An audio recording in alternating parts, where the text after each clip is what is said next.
They called her France's most hated woman. To the revolution, she was not a person, but a debt to be collected in blood. On October 16th, 1893, when the guillotine fell, history didn't just end a monarchy, it broke the idea of what a woman, a mother, and a queen could be called. Who paid for France's freedom? Her enemies, or the woman they destroyed to feel pure? The archives are silent, but the stones of Paris remember. If you value the historical record, subscribe. When the ledger closes, the bones still speak. Before the revolution made her a monster. Marie Antoinette was a girl of 14, a foreign bride sent from Vienna to heal two empires. She arrived in France, radiant with promise, a symbol of diplomacy dressed in satin. By 1793, Marie Antoinette was no longer a ruler, but a specimen in the new republic's experiment in justice. They called her Prisoner 280. The revolution had invented a new form of punishment, the erasure of identity. And yet, something resisted. The same posture once mistaken for arrogance now looked like defiance. Guards reported her calm, her refusal to plead her quiet dignity in filth. The monarchy had fallen, but its last remnant stood in that cell, pale and unyielding. She had no armies, no court, no throne, only the composure that would haunt her executioners. History remembers revolutions as acts of liberation. But every liberation begins with a performance. Before France could be reborn, it needed to destroy the image of its mother. And so they turned a queen into a monster, then a monster into a lesson, and finally a ghost. When the gilded gates of Versailles closed behind her, Marie Antoinette stepped into the darkest corridor of her life. The distance between her palace and her prison measured less in miles than in degradation. The conciergerie, the last stop before the guillotine, was not a prison for the body alone, it was a crucible designed to melt away dignity. The building itself was ancient, its stones darkened by centuries of despair. Moisture dripped from the ceiling rats whispered beneath the straw, and the air smelled of mildew sweat and human fear. In the narrow corridor outside her cell, the echo of boots never stopped. Guards paced endlessly, speaking just loud enough to remind her that privacy no longer existed. They had orders to keep their eyes on her at all times. Even while she changed clothes, they watched. Even while she tried to sleep, their presence hummed in the dark like an accusation. The queen who once dined under chandeliers now ate from tin bowl sour broth, hard bread, and a little water. Her fingers, once decorated with jewels, shook as she broke the crust. She was forbidden writing materials. Forbidden visitors except her assigned maid, Rosalie la Molière. The candles were rationed. When they burned out, darkness swallowed everything, leaving her with the smell of damp walls and her own thoughts. The conciergerie was the anti-palace where silence replaced ceremony, filth replaced perfume, and every humiliation was deliberate. Her jailers did not strike her. They didn't need to. Their weapon was surveillance. 2 guards stationed inside her cell around the clock, staring while she ate, while she undressed, while she prayed. They were instructed not to speak unless she addressed them, but their silence screamed of victory. One of them wrote later that she still carried herself as if the world watched her even while crouched on straw. He meant it as mockery. In truth, it was awe. Marie's greatest torment was not hunger or cold, but memory. The golden mirrors of Versailles haunted her like ghosts' reflections of a self that could never return. In her mind, she could still hear the rustle of silk, the distant laughter of courtiers, the harps echoing down long corridors. Now, every sound was the clank of iron and the shuffle of prisoners awaiting death. She had become one of them, stripped of name and title. Prisoner 280. The numbers were easier for the guards to say than the name that once silenced nations.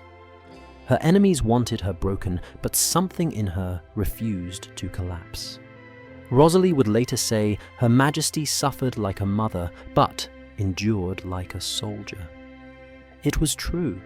Even in filth, she combed her hair each morning, adjusted her torn gown as if preparing for court, and offered her bread crusts to other prisoners through the bars. Dignity became her last weapon, a ritual act of resistance performed against decay. Each morning, as dawn light crawled across the cell's stone floor, she would stand by the window's tiny slit, facing the Seine. The city that once shouted her name now roared with revolution outside, but she did not look away. The screams, the drums, the marching songs, they were the sound of history consuming itself. Perhaps she understood, in that silence, that her death had already begun long before the guillotine. The revolution had turned her body into its altar, her suffering into its proof of righteousness. And yet the irony of power lingered in that tiny cell. For all the Republic's hatred, they could not stop looking at her. They wanted to annihilate her, but they also needed her because, without the Queen, their justice would have no face. Each humiliation was a confession of their obsession. The revolution had dethroned her, but it could not free itself from her image. By night, she spoke softly to the portrait of her son she kept hidden in her corset, whispering prayers she barely remembered. There, in the damp dark, the mother returned beneath the crown, the woman beneath the myth. Her tears fell quietly onto the straw, leaving small dark circles that no historian would ever record. In the Conciergerie Versailles still lived, but in reverse. Where once her life was ritualized splendor, now it was ritualized degradation. Every action from her meals to her silence was staged to remind her and the nation watching that monarchy had been reduced to flesh. The revolution believed that by watching her suffer, it could prove itself moral. But what it really proved was simpler and far more human. That even in the ugliest places of history, grace can be unbearable to witness. The night they came for her son, history broke its last promise of mercy. It was August 1793. Long past midnight. The sound of boots in the corridor was now familiar, but this time it did not stop at her door. The guards entered without ceremony. They were not soldiers of war, they were clerks of cruelty sent to take the one thing left that made her human. Her son, Louis Charles, was only 8 years old. To the revolutionaries, he was not a child, but a symbol, the last beating fragment of monarchy, the heir to everything they had sworn to destroy.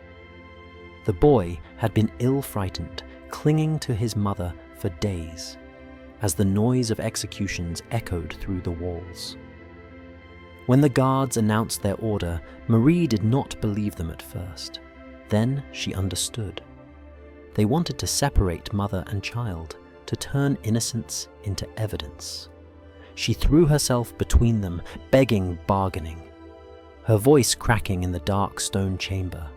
The small hands around her waist tightened in terror. Witnesses would later write that she clung to him with a strength that seemed supernatural, but she could not win against iron orders. The guards pried her fingers loose one by one. The boy screamed. The cell door slammed. And then there was silence. The kind of silence that never ends. For the first time since her imprisonment, the queen broke. She fell to the floor, her head against the stone, her breath coming in gasps. She did not weep like a monarch. She wept like every mother in history who has had her child torn away by men claiming duty. In that instant, the revolution achieved something no execution could. It killed the heart before the body. Louis Charles was taken upstairs to a separate cell where he would be re-educated. The Committee of Public Safety decreed that the boy must forget.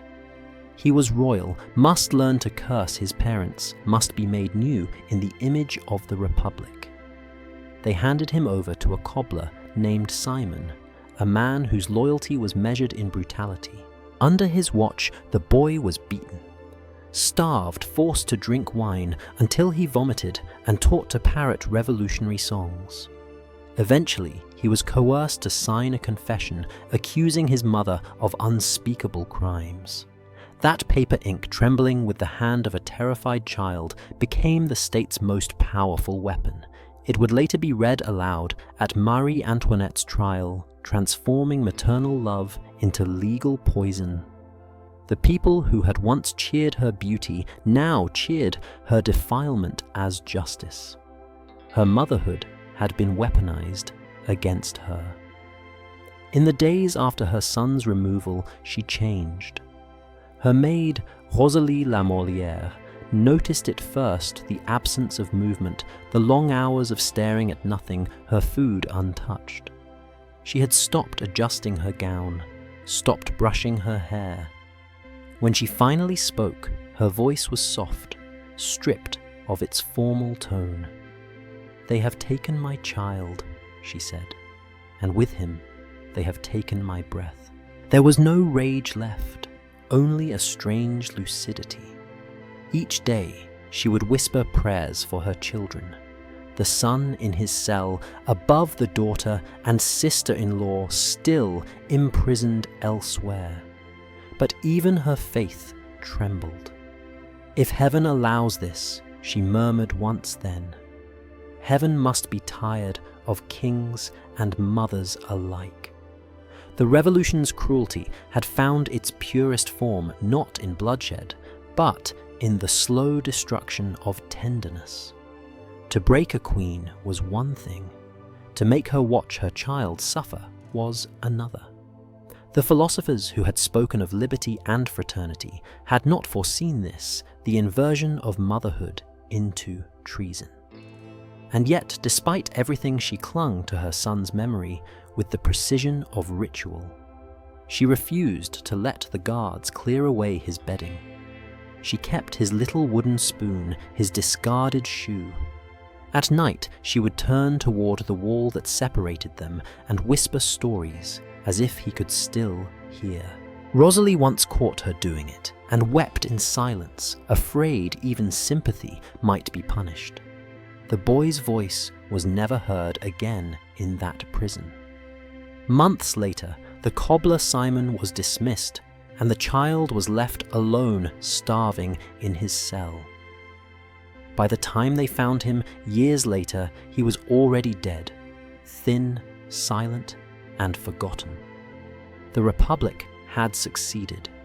It had killed the monarchy, not through battle, but through isolation, hunger, and shame. For Marie Antoinette, that night never ended. She would rise, eat, and walk as if in a dream. When the guards mocked her, she did not answer. When they spat at her, she did not flinch.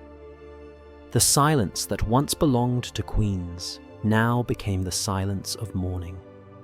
History would later reduce her to caricature the vain, careless aristocrat, the woman who said, "Let them eat cake." But the cell tells another truth. It was not jewels or gowns that defined her last months. It was the image of a mother stripped of everything, whispering through stone walls to a child who could no longer hear. By October 1793, the revolution was hungry again. Not for bread this time, but for performance. The guillotine fed the streets daily, yet the people demanded a greater spectacle.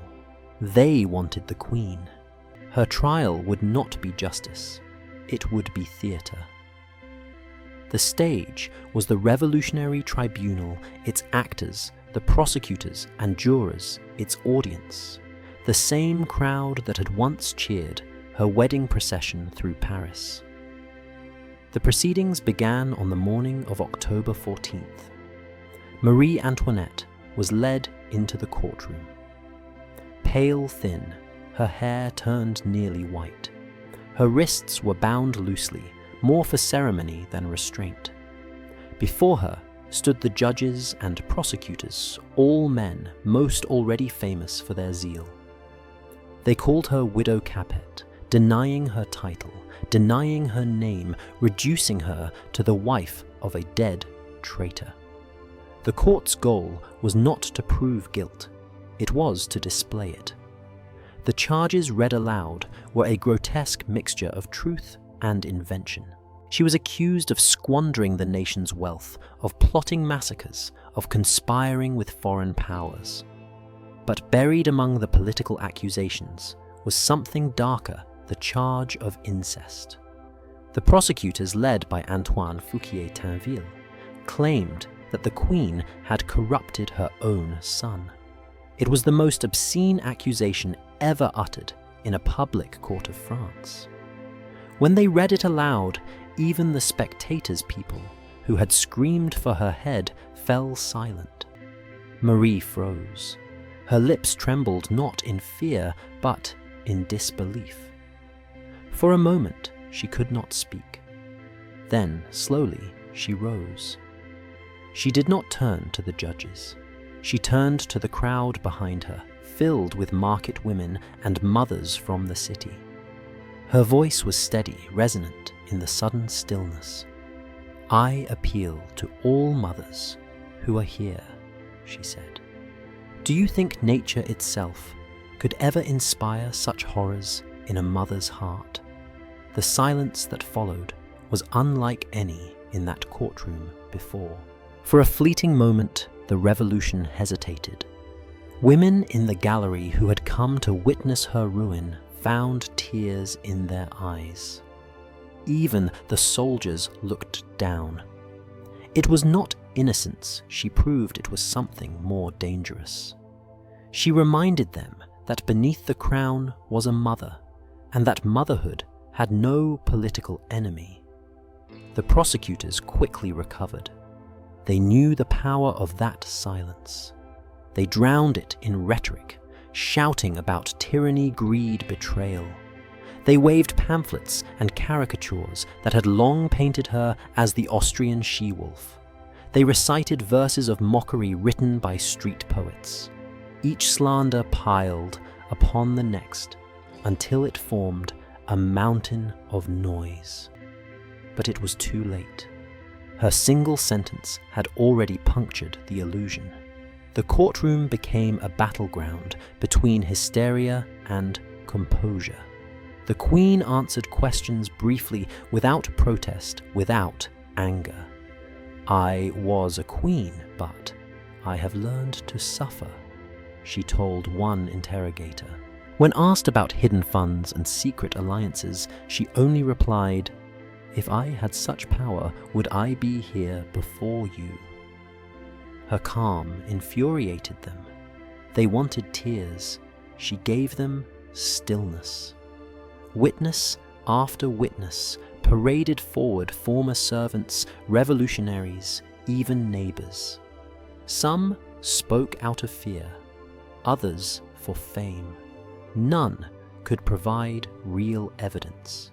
Yet, that was irrelevant. The trial was not about truth, but transformation. The revolution wanted to convert a living woman into a myth of corruption, to turn her suffering into national purification. The philosopher Condorcet, who watched from afar, wrote that France no longer judges, it purges. The trial's every word proved him right. It was scripted humiliation, an erasure written in public view. Late in the evening, after hours of interrogation, Marie Antoinette slumped slightly in her chair. The candles flickered low, the air thick with heat and breath. She asked for water. The guard hesitated, then handed her a cup. She drank slowly, her hands trembling but controlled. "When will this end?" She murmured not to the court, but to herself. Fouquier Tinville heard it and smiled. "When justice is done," he said. Justice. The word echoed through the chamber like mockery. What the revolution called justice was vengeance disguised in the language of virtue. As the session ended, the spectators filed out into the Paris night murmuring. Some felt pity, others felt shame. But all had seen what they came for, the fall of a queen performed like tragedy. Even those who despised her could not undo the quiet defiance that had survived amid the accusations. In the conciergerie back in her cell, she did not sleep. She sat upright listening to the river outside and the faint tolling of bells. Perhaps she understood that her trial had already ended long before it began, that the verdict had been written the moment she was born royal. But perhaps she also understood that something had changed. In the middle of the revolution's theatre, she had reclaimed a fragment of her humanity. For a moment, the actress outshone the script. Dawn came cold and grey over the Seine, the mist crawling like breath along the river's surface. In the conciergerie, a thin shaft of light entered Marie Antoinette's cell, her last sunrise as a living woman. The verdict was not yet read, but the city already knew it. Paris had waited years for this moment, the final accounting of the woman they blamed for their hunger, their humiliation, their rage. On October 15th, 1793, she was led once again to the Revolutionary Tribunal. The crowd was larger now. Soldiers, clerks, mothers, clutching bread, all drawn by rumour. They came not to witness justice, but to consume it. The courtroom reeked of sweat and candle wax. The air was heavy fevered. The Queen entered, pale and small, the sound of chains faintly echoing at her ankles. She no longer looked like the painted figure of Versailles. She looked human mortal, frighteningly so. The judges sat unmoved. They had no need for deliberation. The trial had been written before it began. The ending rehearsed in every pamphlet, every poster, every drunken song sung in the streets. The revolution's playwrights had no room for suspense. The audience already knew the line, guilty. Fouquier Tinville, the prosecutor, stood again. His voice rose with the conviction of a priest delivering scripture. He accused her of betraying France to Austria, of wasting the people's gold, of corrupting her son, of being the enemy of liberty and the scourge of the Republic. Each phrase struck like a hammer. His words were not arguments, they were sentences, each one designed to erase her from existence. Marie listened in silence. When given a chance to speak, she did not plead. She stood, slowly resting her hands on the rail, her voice steady. I was a queen, but now I am no more than one of you. I loved my husband and my children, and I pray that my death will end the misfortunes of France. The courtroom murmured, confused. Some sneered, others looked away. To hear humility from the woman once accused of divine arrogance unsettled them. Her tone carried no self-defense, no rhetoric, only a strange acceptance that unnerved those who had come to see the monster, not the mother. But the script demanded closure. The foreman of the jury rose, unfolding a paper already damp with sweat. The words were simple, practiced and final. Marie Antoinette, widow Capet, has been found guilty of high treason against the French nation. The sentence is death. The crowd outside erupted in cheers. Inside, she merely nodded. No cry, no collapse. Rosalie, her maid, later said that Her Majesty received her sentence like a queen receiving news at court, without a flinch, only a whisper. The whisper some claimed was a prayer, others thought it was her son's name. For the men of the tribunal, her composure was almost offensive. They had built the trial to destroy her dignity publicly. Yet she had turned even defeat into theatre, transforming their judgment into her own quiet coronation of endurance. The clerk approached with the final paperwork, his quill shaking. Fouquier Tinville signed with a flourish, then looked up at her as if expecting fear. What he saw instead was calm. The same calm she had shown when her husband faced the scaffold 9 months earlier. He realized perhaps that he had not defeated her. He had merely changed the stage. Outside, the city was alive with celebration. Bells rang, drums beat. The posters announcing her execution were already printed before the ink of her sentence had dried. The revolution sold them as souvenirs. The widow Capet was no longer a woman. She was a brand, a headline, a moral warning printed in cheap ink and passed from hand to hand. Back in her cell, she was allowed one final cup of water. The guards whispered among themselves, some laughing, others uneasy. One admitted later that he could not look her in the eyes. It was as if she saw through me, he said, as if I were the one on trial. The machinery of death was already in motion. Orders were sent to prepare the guillotine at the Place de la Révolution. The carpenters checked the bolts. The executioner sharpened the blade. The cart was cleaned of blood from the day before. The Republic was efficient. Its rituals of justice were never delayed.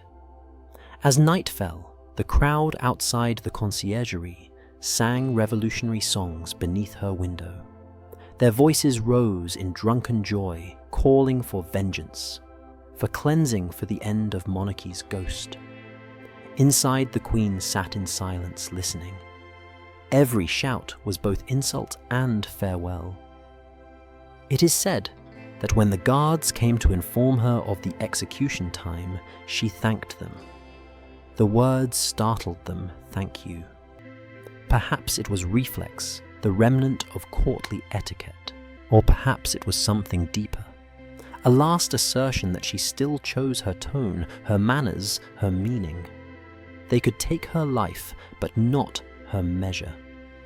That night, Paris slept under a thin veil of mist. The next morning would bring the most famous execution in French history. But in that moment before dawn, before the blade, Marie Antoinette was alone, neither queen nor prisoner, only a mother, a widow, and a woman, waiting for history's final act to begin. Night descended upon the conciergerie like a judgment. The walls, already slick with damp, seemed to breathe around her. The cell was a stone womb, tight, airless, indifferent. Outside, the river murmured beneath the Pont Neuf, carrying away the city's refuse the whispers of executions, the pulse of a revolution that had grown addicted to death. Within those walls, Marie Antoinette, once the most adorned woman in Europe, sat in near darkness as waiting for the machinery of the morning. She knew what was coming. The verdict had been inevitable, yet its announcement had the finality of thunder. For hours after her return to the cell, she sat perfectly still on the straw mattress, the candle at her side melting slowly to nothing. Her maid, Rosalie Lamolière, begged her to rest. But the queen, no longer a queen in name or right, simply said, "I am not tired. I am finished." That night, she refused the small supper offered to her, a piece of bread, a bit of wine. "I need nothing now," she whispered. Hunger belonged to the living. Instead, she asked for writing materials.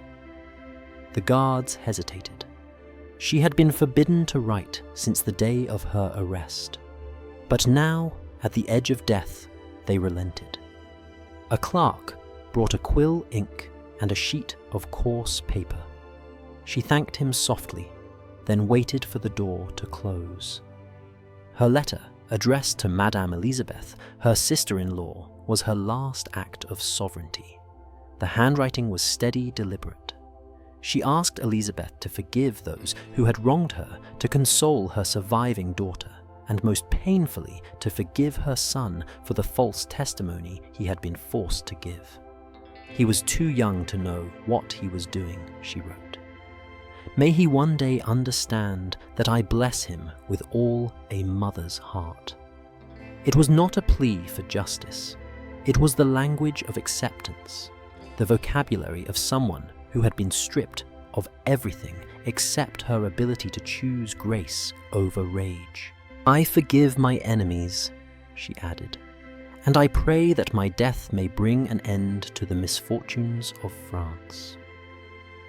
When she finished, she folded the paper with precision and placed it beside her on the stone bench. The guards would never deliver it. They would confiscate it in the morning, seal it in archives, and forget it for decades. Yet, in that moment, it was the only thing in France still written in her hand, the last trace of a human being that history had already decided to erase. As the hours dragged toward dawn, she began to prepare. Not like a prisoner, but like a woman dressing for an audience she could no longer see. Rosalie helped her wash her face and comb what remained of her hair, white now brittle cropped unevenly by prison scissors. She asked for a clean shift. It was plain, made of coarse linen, but she smoothed it carefully as if it were silk. "It will do," she said quietly. "There is no shame in simplicity if one is pure of heart." The guards entered and withdrew in shifts, their boots scraping the floor. Some stared openly, others avoided her gaze. A few were unnerved by her composure. One barely 20 confessed later that he could not sleep for nights afterward. "She looked like she was already gone," he said, "like she was talking to God in a room none of us could enter."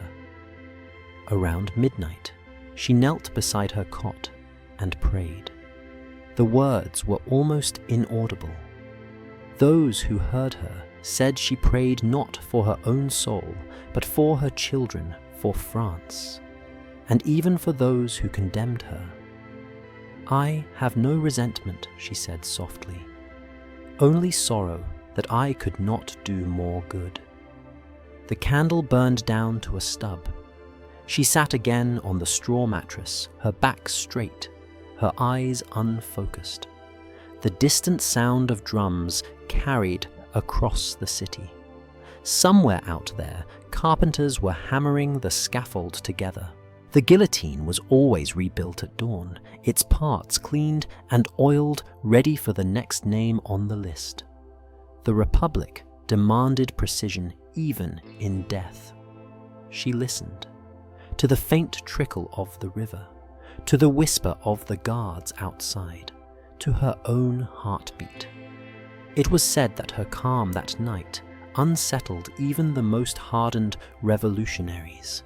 The tribunal's secretary, who came to verify the sentence one last time, later wrote in his journal, "She bore the majesty of resignation so silent that the stones themselves seemed ashamed."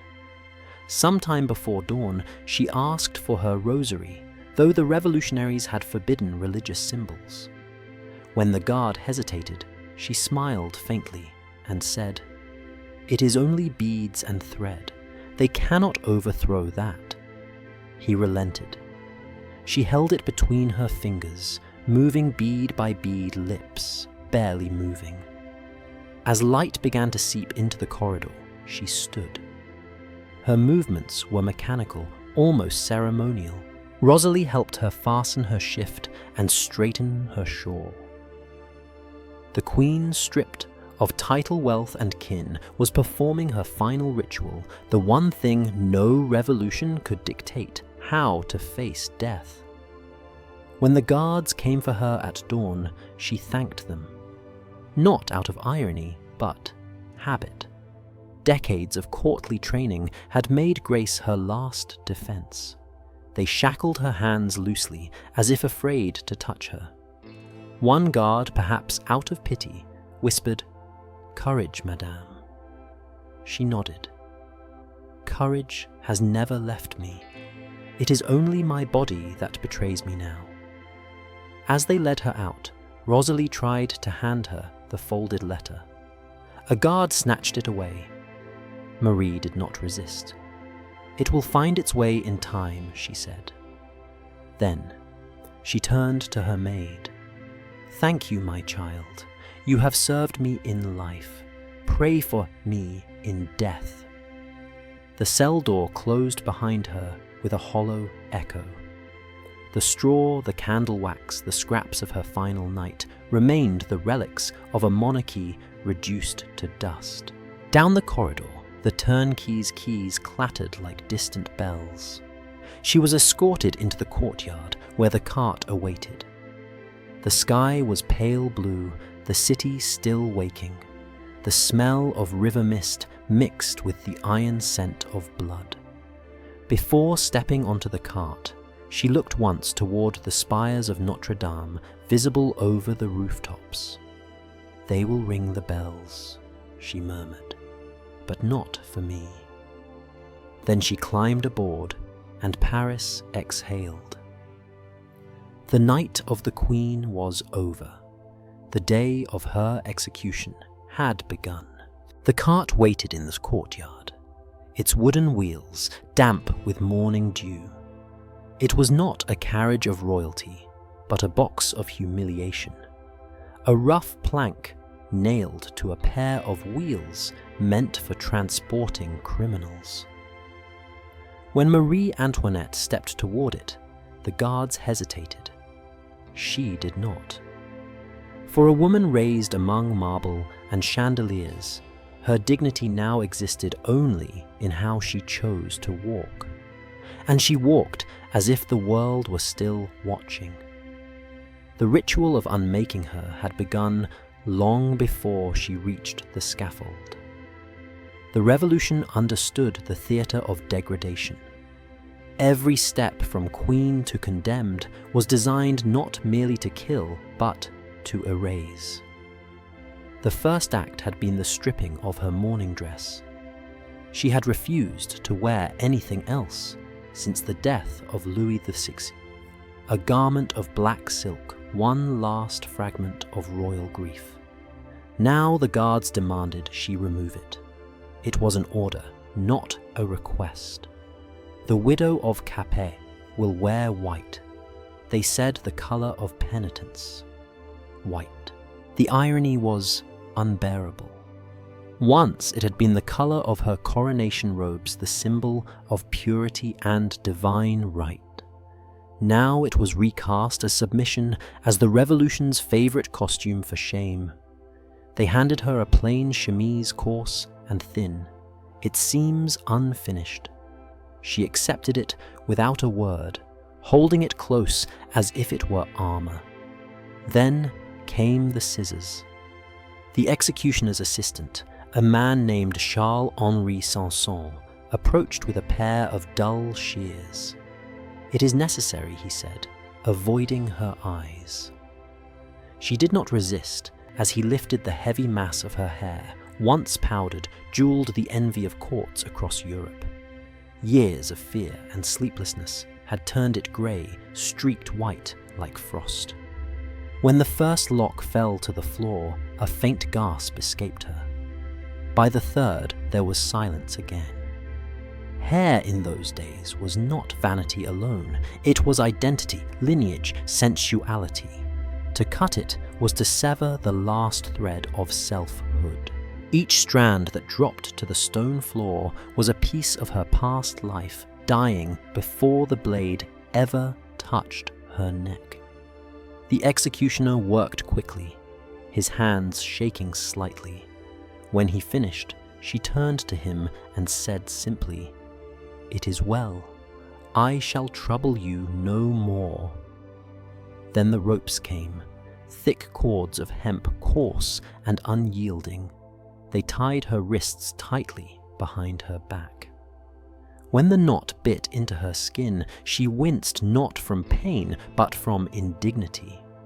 "My husband's hands were free," she whispered. The guard did not answer. The revolution prided itself on equality. Even in suffering, there could be no exceptions. Every act in that cold courtyard was deliberate ritualistic. It was the inversion of coronation, each gesture of humiliation carefully mirroring a former symbol of glory. Where once a crown had been placed on her head, now scissors stripped it bare. Where once courtiers bowed to her, now guards turned their backs. Where once she signed decrees in gold ink, now she was reduced to the trembling of bound hands. The revolutionaries called it justice. In truth, it was liturgy, a secular mass in which the body of monarchy was ritually dismantled. The church had sacraments for salvation. The revolution had procedures for erasure. Still, she refused to give them spectacle. Her posture remained upright. Her eyes, when they met the young guards, carried something that frightened them, not accusation, but pity. One later confessed, "She looked not like a prisoner, but like someone watching us being judged." The last preparation was the removal of her veil. A guard stepped forward to take it, but she stopped him. "Allow me," she said. Her fingers, bound though they were, tried to hold the fabric for one last moment before it slipped from her grasp. The veil floated to the ground like a fragment of snow vanishing into the mud. When all was done, the clerk read aloud the official record of her condition for execution. The widow Capet, aged 37 years, sentenced to death for treason. Height 5 feet 2. Hair white, eyes grey. Complexion pale. Disposition calm. Calm. That was the word history would remember. The guards led her toward the waiting cart. The crowd pressed closer against the gate, straining for a glimpse. Rumors flew like birds. Some said she had gone mad. Others that she had confessed. Still others that she had cursed her captors. None of it was true. The woman they saw was not a broken relic of monarchy. She was something more defiant, the last embodiment of composure in a city that had forgotten restraint. Before climbing into the cart, she paused.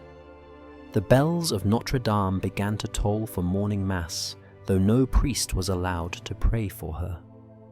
The sound rolled across the Seine, mingling with the shouts of the crowd. She looked up briefly at the cathedral tower's symbols of faith, older than any crown or republic, and for a heartbeat her face softened. "God will receive me," she whispered. "They can do no more." Then she stepped onto the cart. The wheels creaked under her weight. A hush fell over the courtyard, not reverence, but curiosity. How would the queen behave now, exposed before the city that once adored her? The answer came not in words, but in silence. Marie Antoinette sat upright, her back straight, her face composed. Around her soldiers mounted their horses, drums began to roll, and the cart jerked forward toward the iron gates. The sound of hooves and wheels echoed against the stone. As she passed beneath the archway, sunlight struck her face. For the first time in years, it was unshadowed by marble ceilings or velvet curtains. It was the light of the people, the same light that illuminated the baker's stall and the beggar's hand. In that moment, she was not a wean, not a prisoner, but something the revolution had not planned for a human being visible at last. The cart rattled through the cobblestones of Paris wooden wheels, grinding like slow applause. A soldier rode ahead, clearing the way, shouting over the roar of the crowd, "Make room for the widow Capet." The name deliberately common, stripped of majesty, echoed like an insult. But the woman in white did not flinch. Marie Antoinette sat upright on the plank, her bound hands resting quietly on her knees. There was no canopy, no escort of honor. Only guards with bayonets and a sea of faces twisted by fury and fascination. The air was thick with noise. Drums beat like a funeral march. Vendors shouted, selling pamphlets, caricatures, and cups of wine to those who came to watch the fall of monarchy turned spectacle. Mothers lifted their children to see the Austrian wolf. Men spat. Women cursed her name. But some watched in silence, perhaps remembering the queen who had once smiled from the palace balcony, her pearls glinting in sunlight. Eyewitnesses said she looked pale, but composed her face, neither proud nor broken. Jacques Louis David, the painter of the Revolution, stood on a balcony near Rue Saint-Honoré with sketchbook in hand. He wanted to immortalize the moment, the triumph of liberty over tyranny. Yet, what he saw unsettled him. He expected a madwoman, a monster. Instead, he drew a woman thin from grief posture, straight eyes calm, lips pressed in a line of quiet endurance. The drawing, cold and unsparing, would become one of the last images of her alive. The streets narrowed. As the cart turned toward the Pont au Change, the smell of the Seine rose damp, metallic, mixed with smoke and rot. The city had turned itself into an open theater. Every window framed an audience. Every balcony became a stage box.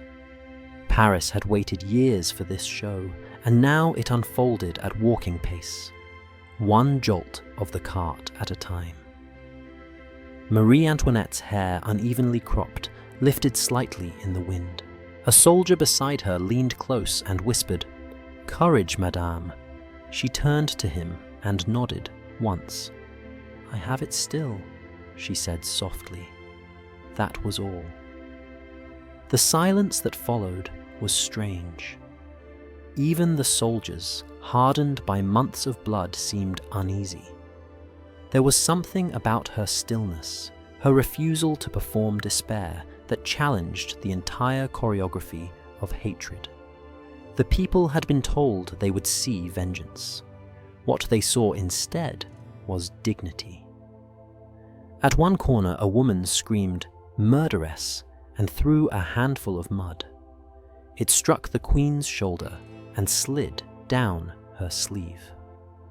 Marie looked down, then back at the crowd, her gaze neither defiant nor pleading.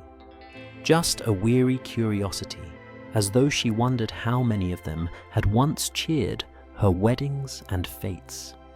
The mud dried quickly in the October sun, leaving a dark stain across the white linen. It was nearly noon by the time the cart reached the Rue Saint-Honoré. The route had been chosen for its cruelty. It traced the old processional path once reserved for coronations and royal triumphs. The same streets where trumpets had once heralded her as France's future were now filled with cries demanding her head. The revolution understood symbolism too well. This was not mere execution, it was inversion. Still, she sat upright. Her bound hands trembled slightly, but her gaze remained steady.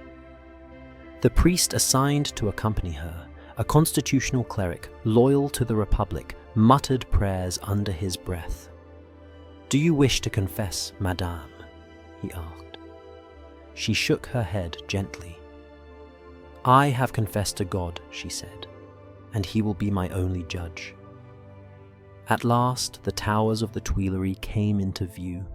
The palace stood blackened and hollow, its windows shattered, its gardens trampled. Once this had been her kingdom, the stage where she played the part of a queen, a mother, a symbol of divine grace. Now it was a ruin, a monument to the fickleness of crowds. She did not avert her eyes. She looked at the palace, then at the people who filled its shadows, and whispered, "How strange to see one's own ghost." A few minutes later, the cart turned onto the final stretch, the Place de la Révolution. The guillotine's blade gleamed in the sunlight, already waiting. The square was overflowing, tens of thousands, pressed shoulder to shoulder, their noise rising like a tide. Some sang revolutionary songs, others fell silent as she approached. The crowd parted, forming a living corridor of history's most contradictory emotions: hate-awe, pity, and hunger for closure. Through it all, Marie Antoinette never looked down. Each jolt of the cart made the ropes dig deeper into her wrists, yet she didn't wince. A witness later wrote, "She looked not like a queen, but like someone beyond pride, one who has already spoken her last word." The drums stopped. For the first time in 2 hours, there was quiet. Only the creaking of the cart and the distant cry of a gull over the Seine. And in that silence, Paris saw something it could not name. A woman who had lost everything: children, husband, country, yet somehow still carried herself as if she had one final duty: to teach her enemies what composure looked like. When the cart reached the foot of the scaffold, the soldier beside her climbed down first. He offered his hand to help her descend. She refused it. Her final act of defiance was small, but absolute. Without a word, she stepped down by herself. The revolution had tried to strip her of all symbols, but in that moment, she became one again. Not of monarchy, not of wealth, but of something rarer. The last surviving fragment of grace in an age drunk on vengeance. The Place de la Révolution was trembling with noise. Drums pounded. The crowd surged like a tide of breath and sweat. Above it all, the guillotine stood towering, mechanical, obscene in its simplicity. Its blade glinted in the noon light like a priest's chalice turned into a weapon. Around it, soldiers formed a ring, not to protect her, but to protect the ceremony itself. The revolution treated death like theatre, and this was its grandest act. Marie Antoinette stepped from the cart without hesitation. Her hands were still bound the rope, cutting deep into the skin, but her spine remained unbent. The air smelled of iron and sawdust, the stench of blood not yet washed from the boards. The executioner's assistants whispered to one another, startled by her calm. "Is that truly her?" one asked. Sanson, the chief executioner, simply nodded. "Yes," he said. "And she knows her part better than any of us." The crowd pressed forward, thousands of faces hungry for a glimpse. They had waited years for this. The death of the woman blamed for their starvation, their humiliation, their rage. Pamphlets had called her the Austrian beast, the harlot of Versailles. But as she walked toward the scaffold, something strange happened. The shouting began to fade. It was as though the noise had struck a wall of silence, built from her composure. She climbed the wooden steps alone. Her pace was measured neither slow nor hurried. The boards creaked beneath her feet. The drummers lowered their sticks. For a moment, the only sound was the rustle of her linen gown. At the top, she turned to face the square. From where she stood, she could see everything, the Seine glimmering beyond the bridges, the rows of buildings where citizens leaned out of windows, the vast ocean of faces below. She saw the sky, an impossible blue, and she saw the guillotine itself, its blade catching sunlight like a shard of heaven corrupted. Sanson stepped forward. "Madame," he said gently, "allow me to assist you." She shook her head. "No, I will do it myself." She turned toward the steps that led to the plank, her bound hands awkwardly feeling for balance. Then, an instant of human error, meaningless yet immortal. Her foot brushed against Sanson's boot. He drew back quickly, startled. And she almost reflexively looked up and said, "Pardon me, sir. I did not mean to do it. It was so small, so simple a phrase." But the words cracked open something in the square. The crowd froze. In that moment, the Queen did not plead, did not curse, did not preach. She apologized to the man about to kill her. It was the purest gesture of her life and her final one. Even the executioner paused, his hand trembling slightly as he guided her toward the plank. That apology, more than any crown, would define her legacy. They positioned her on the wooden board, face down, the cold restraint closing around her neck. The rope was tightened, the blade cocked. The priest whispered a final prayer, but she did not answer. Her eyes were open, fixed on something no one else could see. Perhaps her children, perhaps her husband, perhaps the eternity that had already begun to unfold. Sanson raised his hand. At precisely 12:15 p.m., the blade fell. The sound was not thunderous, but soft, a metallic sigh followed by the dull thud of inevitability. The head rolled into the basket lined with straw. The body jerked once, then stilled. For an instant, silence. Then a roar erupted from the crowd, vast and unholy.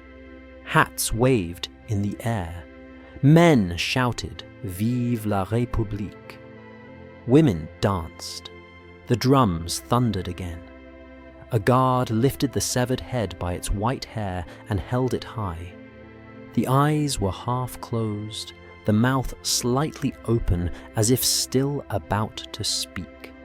From the distance of centuries, it is impossible to tell whether that cheer was victory or hysteria. Paris had destroyed its queen, but in doing so had created something larger than either monarchy or revolution, a mirror. Jacques-Louis David lowered his sketchbook.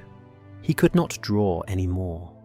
The woman he had come to record had become something else entirely, neither villain nor martyr, but the embodiment of what the revolution itself feared: dignity in death. The drums continued. The blade was wiped. The assistants went about their work efficient and silent. The crowd began to disperse, spilling into taverns and narrow streets, carrying the story like a relic.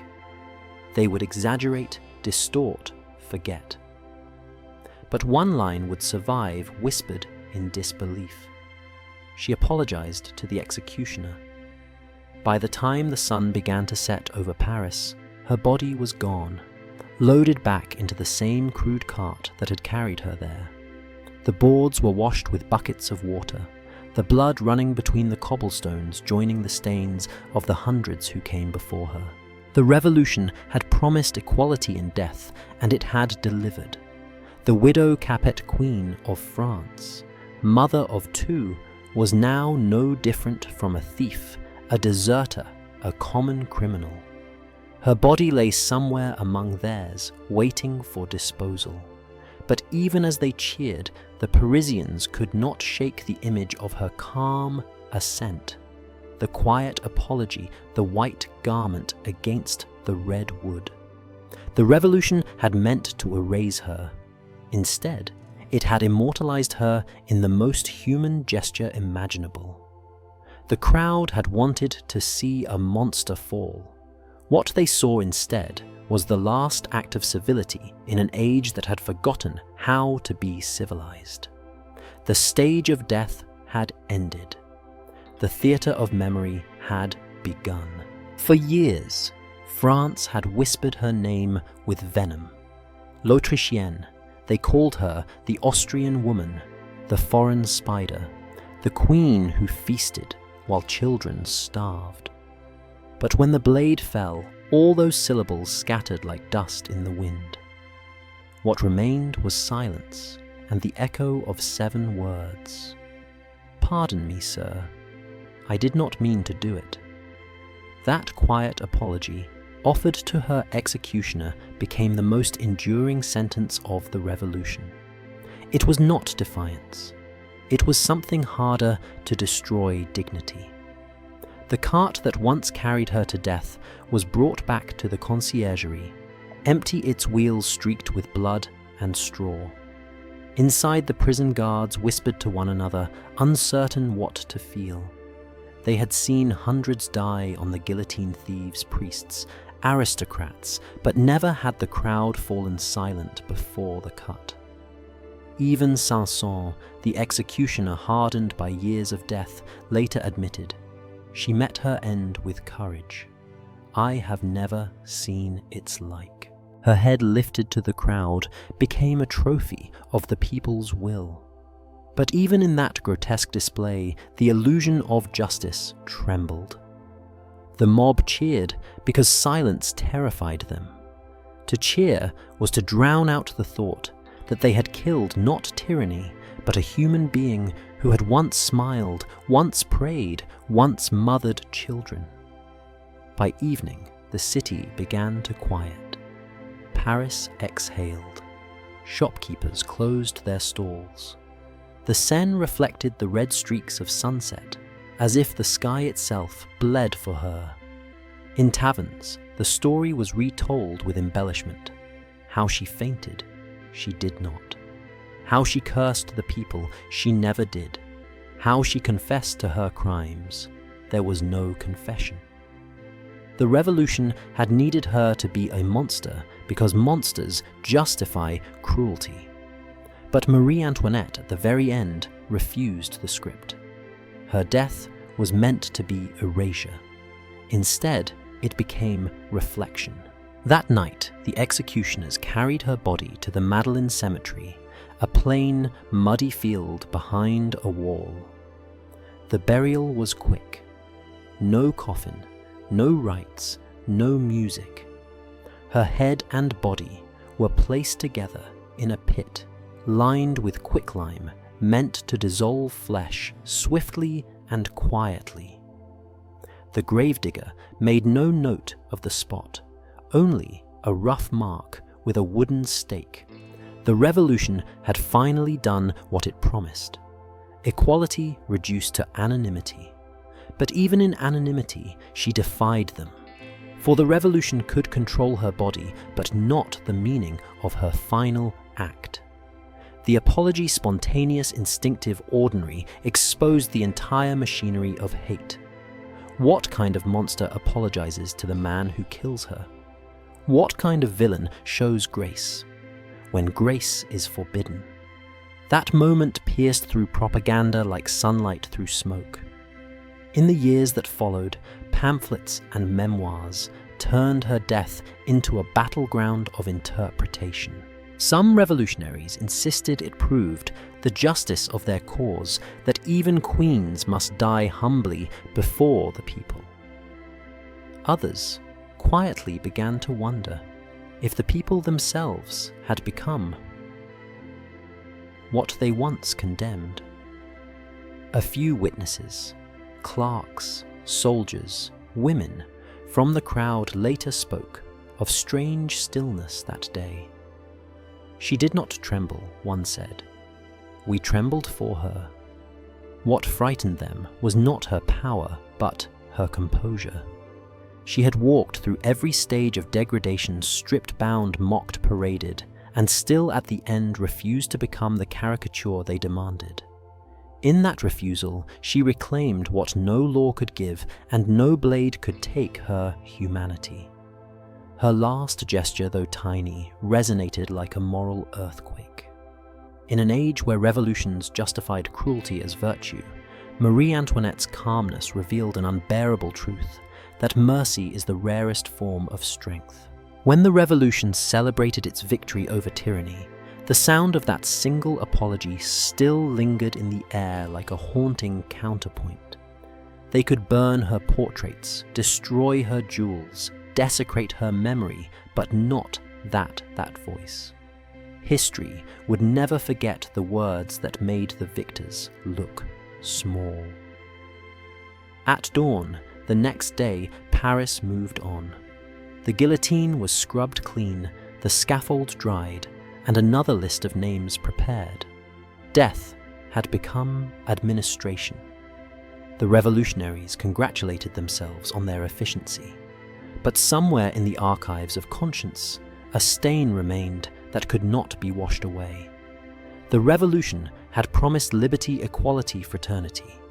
But in the mirror of Marie Antoinette's last hour, it saw something else, the reflection of its own cruelty, the theatre of righteousness collapsing into spectacle. And so the woman they sought to erase became the one who defined them. Her life ended beneath the blade, but her silence afterward spoke louder than their cheers. Because when the blade fell, France didn't just execute a queen, it executed the last trace of grace it still possessed. When the revolution finished with Marie Antoinette, it wasn't content to kill her. It wanted to unmake her. The guillotine had silenced her voice. Now the state sought to bury the very idea of her existence. In the chaos of that October afternoon, her body still clothed in the thin white shift of a condemned prisoner was tossed onto a wooden cart once more. The same route she had taken in life, through triumph and humiliation, was reversed one last time now, without witnesses, without ceremony, without sound. The journey ended not in a royal tomb or a marble crypt, but in a forgotten field, the Madeleine Cemetery. This was not a place of peace. It was a pit, a trench dug hastily behind a garden wall where the dead of the revolution were piled in layers. Priests, nobles, soldiers, and peasants all dissolved together in lime and mud. Equality at last through rot. The gravediggers had no orders to mark her. They worked quickly, shoveling the earth, pouring quicklime over the body to ensure no relics remained. Her head was placed beside her torso, unwrapped, unblessed. There was no cross, no prayer, no record. The same republic that recorded every coin, every decree, every execution kept no entry for her burial. She was not granted even a number. she had become, in bureaucratic terms, non-existent. The irony was profound. The queen who once embodied excess and spectacle was reduced to dust without a witness. The revolution obsessed with spectacle could not bear her silence, so it buried it literally beneath soil and lime. Yet, history does not end with shovels. Even as her grave was erased, rumors persisted. Some claimed that a guard, moved by pity, marked the spot with a small stone.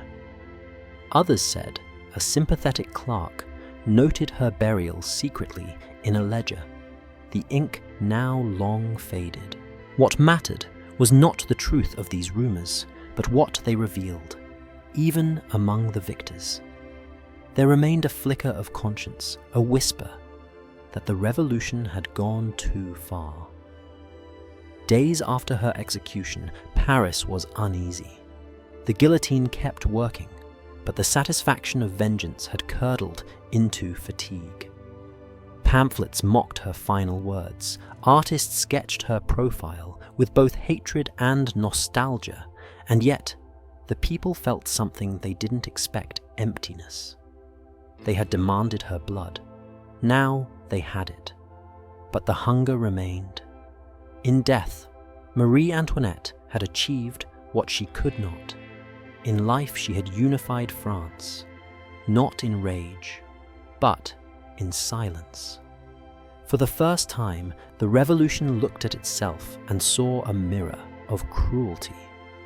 What had begun as a movement of justice had transformed into a cult of annihilation.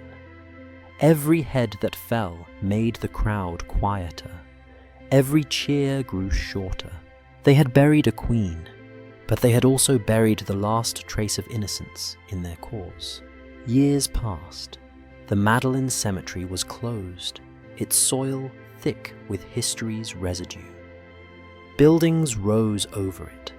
Gardens were planted, and the revolution's architects moved on to new regimes, new purges, new betrayals. But the earth remembered. Beneath Parisian cobblestones, the bones of the monarchy slept beside those of its executioners, indistinguishable at last. When travelers later asked where the queen was buried, there was no answer. Nowhere, some said. Everywhere, others whispered. For the revolution, the absence was the point. Oblivion was the ultimate punishment. By the early 19th century, when the monarchy clawed its way back under Louis VIII, memory itself became an act of restoration. The new king ordered the remains of his brother and sister-in-law exhumed from the anonymous trenches. It was a grotesque archaeology workers digging through layers of decay, searching for bones that might once have worn crowns. They found them, or thought they did, by fragments of fabric, by traces of lime and jewellery. The remains, brittle and nameless, were carried to the Basilica of Saint-Denis, where kings and queens of France had slept for centuries. There, the name Marie Antoinette was spoken aloud once again in ritual tones, as though sound itself could resurrect her. But nothing could erase the fact that for 22 years she had lain nameless, plus among the condemned. The revolution had succeeded in one sense. It had proven that even royalty could vanish. But in doing so, it created a paradox. Because in stripping her of identity, they gave her myth. The woman they buried as nobody rose in memory as everybody, a symbol of endurance, tragedy, and the fragile humanity behind power. The burial of her name became the birth of her legend. Death did not end her story. It only changed its medium. In the aftermath of the revolution, while Paris still smelled of blood and damp stone, another form of immortality began, one shaped not by poets or priests, but by wax. Rumor claimed that a young wax sculptor named Marie Grossholz, the woman the world would later know as Madame Tussaud, was summoned to the execution site. She had worked for Dr. Philippe Curtius, a physician who crafted anatomical models and later lifelike portraits of the famous. Now the revolution wanted her art for propaganda, her task to make a death mask of the Queen. Imagine it. The guillotine still dripping the crowd, dispersing the executioner's apprentices, cleaning their tools. In the corner beneath a linen shroud lay the head of France's most hated woman. Grossholz approached trembling. Whether she obeyed an order or acted from morbid fascination, no one knows. She lifted the cloth. The features were delicate, even in death lips, slightly parted lashes, pale with dust. The artist pressed wax to flesh, preserving what the revolution had sought to erase. The mask, if it truly existed, was the beginning of a new kind of relic, not sacred but sensational. While saints once left bones, monarchs left impressions. It was grotesque immortality, the anatomy of fame captured in paraffin. In time, such wax relics would populate cabinets and museums from London to Vienna. They turned horror into spectacle, history into voyeurism. For every revolution that kills its kings, there comes an age that resurrects them as entertainment. By the early 1800s, Madame Tussaud had carried her collection of wax figures to Britain. Among the criminals and statesmen, a pale replica of Marie Antoinette drew the longest lines. Visitors leaned close to the glass, studying the serene expression, the faint suggestion of sorrow, the rumor that it was molded from the real face. People stared, not out of sympathy, but fascination. The human need to see what death leaves behind. In a strange reversal, the Queen, who was stripped of spectacle, became spectacle once again. The revolution's attempt at erasure had produced its opposite, endless reproduction. Her face multiplied on engravings, in pamphlets, in cheap wax molds sold in London's alleys. Even in death, she fed an economy of curiosity. Yet, there was something almost sacred in the grotesque. For those who still believed in monarchy, the mask became a relic of innocence. For Republicans, it was proof of the justice of the blade. The same object contained both devotion and condemnation. Her likeness no longer belonged to her. It belonged to history's contradictions. And perhaps that was fitting. The revolution had used the guillotine as theatre. Now the 19th century used wax museums. Both offered the public a way to look at suffering without consequence. The difference was that one killed and the other remembered. Over time, the wax face of Marie Antoinette hardened into myth. Paintings softened her features, inventing compassion where history saw pride. Romantic poets wrote of her as a tragic heroine, a flower crushed by the storm of politics. Even those who despised the monarchy could not resist the drama of her end.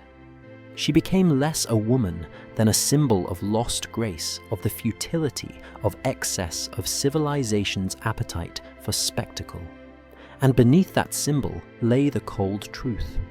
No one really knew her anymore. The real Marie Antoinette, the frightened mother in the conciergerie.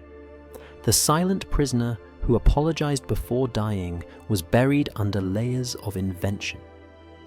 The wax face, the sketches. The portraits were not resurrection. They were camouflage, preserving not her humanity, but our obsession with it.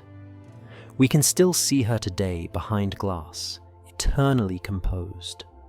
But look closely, and you will see that the eyes are hollow. The mask was never meant to restore her. It was meant to remind us what we did to her. The revolution tried to destroy her body. History embalmed her ghost. Between the two lies the true horror that even in death, Marie Antoinette was not free. 22 years after the blade fell, Paris had changed its flag again. The guillotine no longer ruled the squares. Napoleon had ruled, then fallen, and France, exhausted, called for the ghosts it had once buried. The Bourbon monarchy returned limping, but alive. Louis XVIII, brother to the executed Louis XVI, sat on the throne. His first command was not war, nor tax, nor treaty. It was an act of remembrance. He ordered the recovery of the royal dead. The Madeleine Cemetery, where Marie Antoinette and her husband had been thrown, was long since closed. Its trenches filled its soil, repurposed for new buildings. But the king's men dug anyway. Day after day, they unearthed fragments of history bones, tangled together patches of decayed fabric pearls corroded into dust. Quicklime had done its work too well. Most remains had melted into the soil. Then one morning in January 1815, a labourer struck something different. Two skeletons lying close together, their limbs entwined by accident or intention. Near them, shreds of a white garment and a few faded threads of royal purple. A medallion depicting the Sacred Heart of Jesus, an emblem known to have been worn by the Queen. The investigators stopped. No name was carved, no coffin marked, but the silence itself felt ceremonial. "We have found them." One whispered. The bodies were carried to the church of Saint-Denis, the burial ground of French kings since the 12th century. It was a strange reversal. The same kingdom that had once screamed for their deaths now carried their remains in solemn procession. Candles lined the nave. Priests sang the requiem that revolution had denied them. The bones of Marie Antoinette and Louis XVI were wrapped in silk, sealed in lead coffins, and laid beneath marble vaults among Capetian ancestors. The ceremony was meant to restore dignity, but it restored something darker to memory. For those who came to watch it was not merely a royal funeral, it was a reckoning. The revolution's triumph had become its guilt. The nation could rebuild its throne, but not erase the image of a woman in white ascending the scaffold with poise. The king's decree declared forgiveness. The air in Saint-Denis carried something more complicated shame. Historians recorded that during the reinterment, old men who had once cheered the guillotine now wept. Some whispered prayers. Others crossed themselves and left quickly, as if the marble eyes of the dead accused them. The new tombs were grand, 2 sarcophagi carved with angels and crowns inscriptions in Latin praising the martyrs of duty and virtue. But the bodies beneath remained anonymous fragments, bones once scattered in the dirt of revolution. Royal dignity had returned, but purity could not. The Restoration had built a shrine atop the ruins of conscience. Outside, France continued to fracture monarchy. Empire, republic, monarchy again. Each regime claimed to speak for the people, yet all inherited the same uneasy silence when it came to her name. Marie Antoinette was no longer merely queen or victim. She was national mythology. Her bones lay among saints and tyrants, symbols and sinners, and the country did not know which she was. That uncertainty was her final power, because in the end, the revolution could not decide whether to hate her or to mourn her. The Restoration could not decide whether to sanctify her or to forget her. So both did what history always does when confronted by unbearable contradictions. They built a monument. Stone covers bones. Ceremony covers guilt. The choir sings louder to drown the memory of screams. And somewhere deep in the vault of Saint-Denis, beneath the marble and incense, the queen who once whispered, "Pardon me, sir," lies in silence again. This time, not under the weight of accusation, but of centuries. Her return to royalty was not resurrection. It was evidence that even a nation like a human being cannot live forever without trying to bury its shame. The revolution had ended her life. The restoration embalmed its remorse. In the decades that followed her reburial, Marie Antoinette no longer belonged to history, she belonged to imagination. Painters, poets, and playwrights exhumed her image again and again, each reshaping her to reflect their own age's obsessions. In revolutionary France, she had been the harlot of Versailles. In the Romantic era, she became the saint of lost innocence. And through that transformation, she ceased to be a woman and became a mirror, a reflection of how every generation wishes to see itself in the face of ruin. In portraits after her death, her eyes were softened. Her posture resigned her youth eternal. Artists painted her not as the decadent queen of diamonds and lace, but as a spectral mother draped in white, haloed by tragedy. The same public that once mocked her lavish hairstyles now wept over her martyrdom.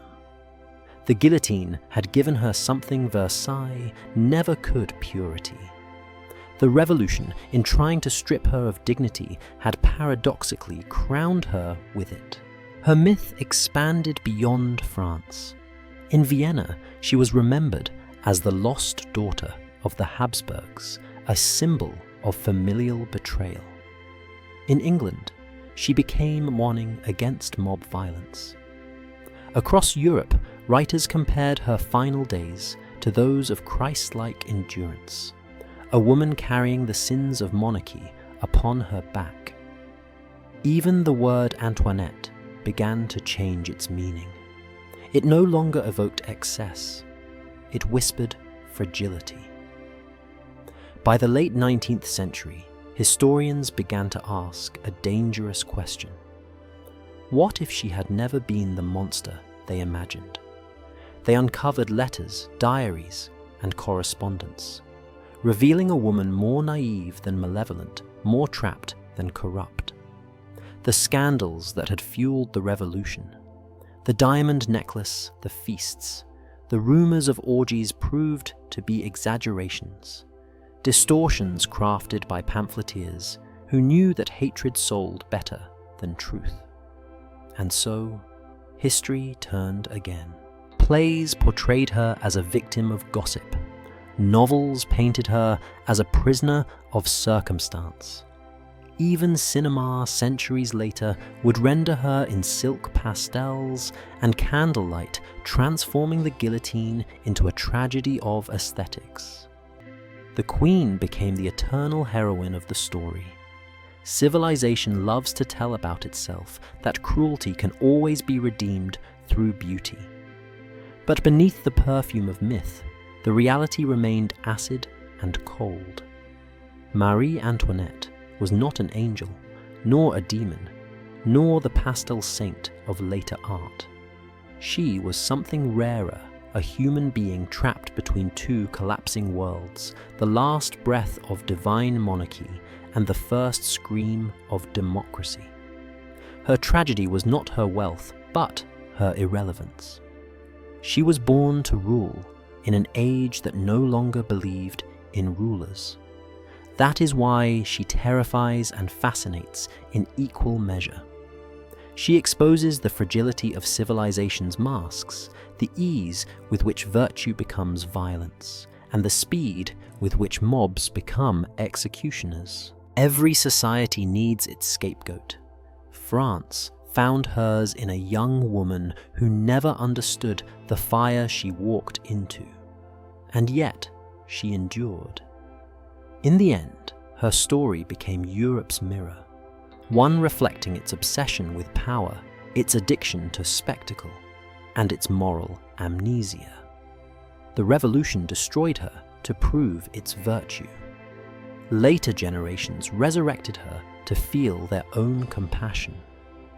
Both acts were the same possession by another name. Marie Antoinette played every role forced upon her bride, queen, enemy, mother, martyr, ghost. But the one she never got to play was herself. And that perhaps is why her face still haunts the mirror of modernity. Because in every age that destroys its idols, it eventually builds new ones from their ashes. France guillotined its queen and then spent 2 centuries trying to paint her back to life. There is a reason her story refuses to die. It is not merely the blood or the crown, not even the guillotine's cold precision. It is the mirror she leaves behind. Marie Antoinette's death was not an ending. It was an experiment in civilization's psychology. How far can a people go in the name of justice before they begin to resemble the tyranny they destroyed? The revolution was born from hunger, from righteous fury at centuries of exploitation. But by the time her head fell, justice had blurred into vengeance. What began as a moral uprising ended as a theatre of cruelty, where human dignity was no longer a right, but a role performed, applauded, and extinguished. The crowd that cheered her death did not see a person. They saw a symbol to be dismantled, an effigy through which they could purge their own fear and resentment. That is the secret logic of mass punishment. It transforms pain into purification. And that is what makes her story eternal. Because every age, in its own way, repeats it. Look closely, and you will see her ghost in every society that confuses humiliation for justice, spectacle for morality. Whenever a system claims virtue while feeding on public shaming, it is still standing at the foot of the guillotine. The blade no longer falls from wood and steel. It falls through headlines, trials, and social rituals. The stage has changed, but the script remains. Marie Antoinette's final words, "Pardon me, sir, I did not mean to do it," were more than politeness. They were the ultimate inversion of power. A woman humiliated, condemned, and stripped of everything still managed to act with grace when her executioners could not. It was not forgiveness, it was defiance disguised as civility. By choosing dignity in a moment designed for degradation, she exposed the moral bankruptcy of her accusers.